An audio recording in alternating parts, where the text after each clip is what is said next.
Welcome back to Quad Radio, segment number 3 of the GNCC season preview and breakdown with Johnny Gallagher, one of our XC1 top pros. And Johnny, I want to continue talking with you here in segment 3 about where we left off about Walker Fowler. Let me ask you this question. Do you think that the guys are going to push him around, try to push him around a little bit to kind of make a statement, or do you think they're just going to just go with it, realizing that, Walker realizes what he's got going on there? I think you said a mouthful there. I think you get treated how you treat others, and if somebody comes in and makes waves and makes grandiose statements and pops off and tries to throw their weight around, they're going to get pushed back. And everybody on that front row knows how to ride. Not saying that the guys on the second row and third row and fourth don't back, but there's a lot of experience on that front row, and there's not a whole lot of dirty riding or aggressive or intimidation that goes on, but when it does, you start pushing around one of those guys with a single digit on their bike. They've probably got a little more experience when it comes to pushing back. So, we used to have two enforcers, and that was Chris Jenks and Matt Smiley. Those were the guys that initiated the new pros. If somebody got a little bit out of line, those guys would take care of them. But with those guys, maybe somebody else will step up and take that role. But I don't anticipate that really happening with Walker because, I don't think he's making any kind of statements other than, hey, I'm pumped to be on this front row. I'm excited to race with these guys. It's been my dream since I was little. Walker's been a fan of the sport as long as he's been a racer, and I think that makes a big difference. He knows how it works. There's definitely a system you graduate through, and he's taken his lumps and had his successes, and I expect to see more of the same. I mean, there's good days ahead for him, and I think he'll take his bad days in stride and gear up for the next one, and good things ahead for that kid for sure. Coming up next, the number 4 of Chris Biffle. This guy right here, man, I mean, he's kind of reached a plateau, it seems like, and he's either ready to bust or he's ready to explode. One of the two, man. He's either going forward or something, man, because he's got a new team behind him this year with Motorworks Can-Am, the DWT team, Johnny Leach and those guys. Same team that is supporting John Natale and Joel Hetrick over on the motocross side of things. And though he's got some changes, good news there is he's still got the same machine under him. And with having the same machine, that should translate the same confidence we've seen out of Chris Biffle the last few years.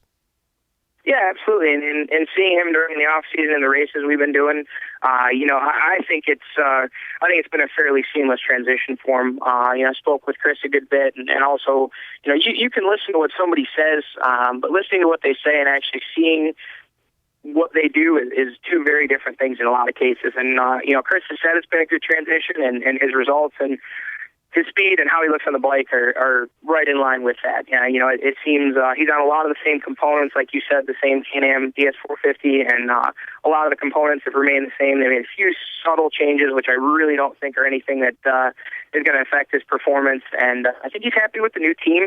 He had, I think it was 3 years with the Warnock guys, and obviously built a relationship with them. But it seems like he's transitioned well into Johnny Leach's Motorworks team, and he's excited to have those guys behind him. And obviously, the Motorworks guys have had a lot of success over the past few years with Works Championships, ATV MX Championships. Those guys have been building championships for the last couple of years. So I think Biffle's feeling like he's kind of wanting to get in on that train, and I don't blame him. So definitely showing some speed. I know he's been down here with Gabe Phillips working real hard over it to actually stay in the same place Brian Wolf is, and we've seen him at a few FTRs now showing speed, showing determination, and I expect that he's going to be right up in there. And Rodney, as I hear myself saying this, it almost sounds like I'm repeating myself with these guys. They're going to turn heads. They're going to be prepared. They're going to do well. But honestly, it's a sign of where things are at. Everybody's working hard. Everybody's showing really good signs, and I think everybody's got not everybody, but there's 6 or 7 guys right now that have the potential to run up front. And when I say up front, I mean not just in the top 5. I mean top 3 and challenge for wins. And Chris Biffle is definitely, without question, one of those guys. Another guy that is one of those guys is last year's number 2, this year's number 3, and very consistently just off the podium, it seemed like, for Taylor Kaiser in the 2011 season. He didn't have the worst of seasons, but at the same time, I think Taylor came into this one, as well did a lot of people with expectations behind him, expecting a little bit more of a challenge for the championship, which he just never could really get off the ground. Yeah, definitely. And I think to say that he had a subpar season is, I'm sure he would agree with that, but I think most people would be pretty stoked to have a number 3 on their bike and just about everybody except for McGill and Borich, obviously. So, and Kaiser, because I don't think he's too stoked about it. And I can't say I blame him because, Taylor's a hard worker. Obviously, he's involved in a very successful race program with Bill Balance and Walker Fowler and, their entire crew over there. So I think he had big expectations for himself. I think the team had big expectations for him. And, I just think he didn't have some of the breaks go his way last year. And certainly saw Taylor make a resurgence there at the end of the year. I think he changed some things personally, changed some things. I'm not super involved in that program, so I don't want to, speak outside my bounds, but I think they made some changes to the bike, and I think Taylor definitely made some changes to the way he approaches races and his mental mindset, and he certainly had some success there at the end of the year. So, the little bit that I've talked to Taylor during the off season, I think we've got the Taylor from the end of 2011 as opposed to the beginning and middle. So obviously with his recent engagement, should be in a good place mentally. Real happy, obviously in a strong, committed, happy relationship. So I think Taylor's a guy that is definitely affected by his surroundings. I mean, everyone is, but Taylor seems very happy right now. Seems like he's got a lot of things going for him, and I think that's going to make for a lethal race around the racetrack. And certainly anytime you go to Florida, Taylor's got to be right on top of your short list of people that are going to threaten to run up front, and beyond. I mean, obviously he's proven himself in the clay. It's not like you certainly can't pigeonhole Taylor Kaiser. With two years as number 2 and now number 3, he's certainly not a Florida specialist anymore. He's an everywhere specialist. He goes fast. He's a GNCC specialist like yourself, Johnny. Let's not throw me in the same category as Taylor Kaiser, a guy that's definitely proven himself top of the heap year after year. Certainly looking for something to prove, I would say. I think this year, with going backwards last year, I know he made a comment in his interview earlier this year on Quad Radio that, Bill won his championship after he got number 3, so I'm sure that's in the back of his mind. There's a lot of things working in his favor this year, and, he's got a strong program there, and he's a strong individual, a lot of talent, very, very hard worker. I know he's made some changes, and speaking with him, made some changes with where he's living and what he's doing, and I think he's back to residing in Florida as opposed to Kentucky. And I think he's a Florida boy at heart, and I think he's happy to be back home, house he grew up in, around his friends and all that. I think it's going to make for a stronger competitor, and definitely think Taylor's going to come out swinging in Florida and try and keep that momentum going. So we'll definitely look forward to seeing him up front. For sure. He's got the shop open back up, and, I'm in total agreement with you. His attitude is so much different in this offseason, this preseason, than what it was last year. He just seems to have a lot of that gone. Plus, from what I'm hearing, they've got a heck of a motor this year as well. They've got some things dialed in over there, so it could be a pretty good challenge this year. Yeah, and definitely. And another thing I guess I failed to mention, obviously I mentioned him being teamed up with Walker, but those two have spent a lot of time together here recently, and certainly helps to have somebody pushing you. And I think those two are real close on speed in certain circumstances. Obviously, Taylor being number 3, Walker being number 5. And also they proved on track last year when they would hook up. You look at Unadilla where Taylor, from Walker's own words, Taylor basically pushed Walker to the win at Unadilla. Other instances, they got hooked up and pushed each other. They train well together. They work well together. They get along well as friends and teammates.